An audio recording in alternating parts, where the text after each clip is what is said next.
My name is Army Sergeant Karpf. I was injured in 2012 while in Kandahar, Afghanistan, when an IED went off underneath me. This resulted in a below-knee amputation of my left leg, injuries to my right leg, TBI, PTSD, and injuries to my back.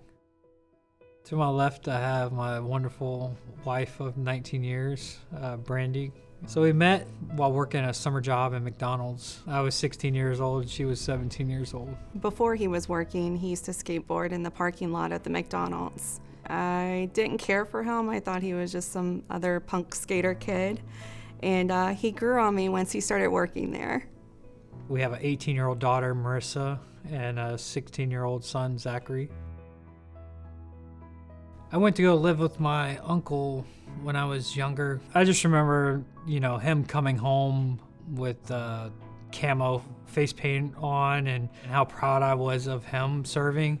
From that time on, I felt like I always wanted to join the military in some capacity, so I ultimately decided to join the Army. I liked everything about the military, the brotherhood that you have in the infantry and the pride you have of serving your country.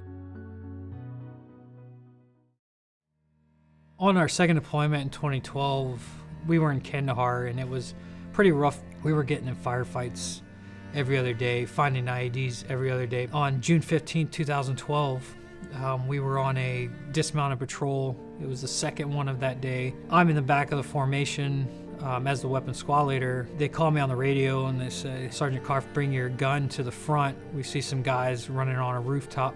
So me, my gunner, medic, RTO start making our way on this path. I stepped on the pressure plate and the bomb went off and I had no idea what was going on. And I look down and I see there's blood all over my leg. I'm inside of this crater, so I start pushing myself out of the crater, and by that time I could hear people screaming my name. The guys that got me to safety did everything in their power, and they did a great job of getting me on the medevac and getting me out of there. So I got a phone call, and I believe he was highly medicated at that point, and being a character like he is, a jokester, sometimes those phone calls don't come through as clear. And it wasn't but, moments later then, his commander is calling me, and it wasn't a joke. And then reality set in. When Brandy walked in, I remember she walked in with my son and my daughter, and just seeing their faces for the first time, like it meant the world to me. I knew everything would be all right at that point.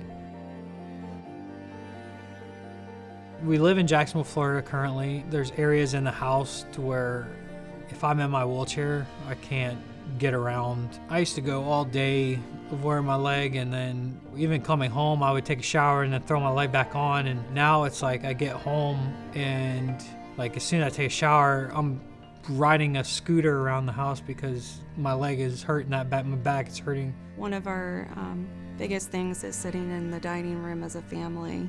Getting him out to the living room or, the dining area, is cumbersome. Bathtub, we don't have a bathtub that's equipped for him, and, having somewhere where he can soak and relax his muscles has been another thing that, I would love for him to have that we don't have. We need to grow old with our home, and this home right now is not a home that I see us growing in.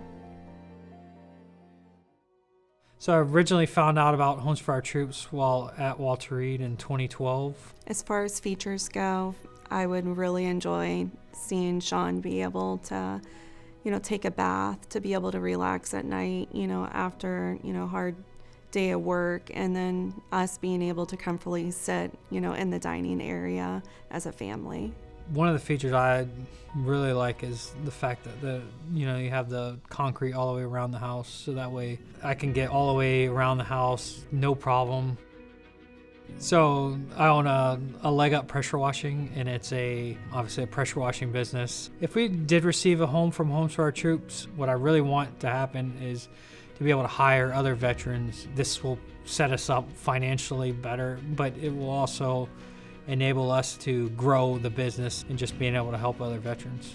We see this home like a new lease on life. I see a place where I'm older.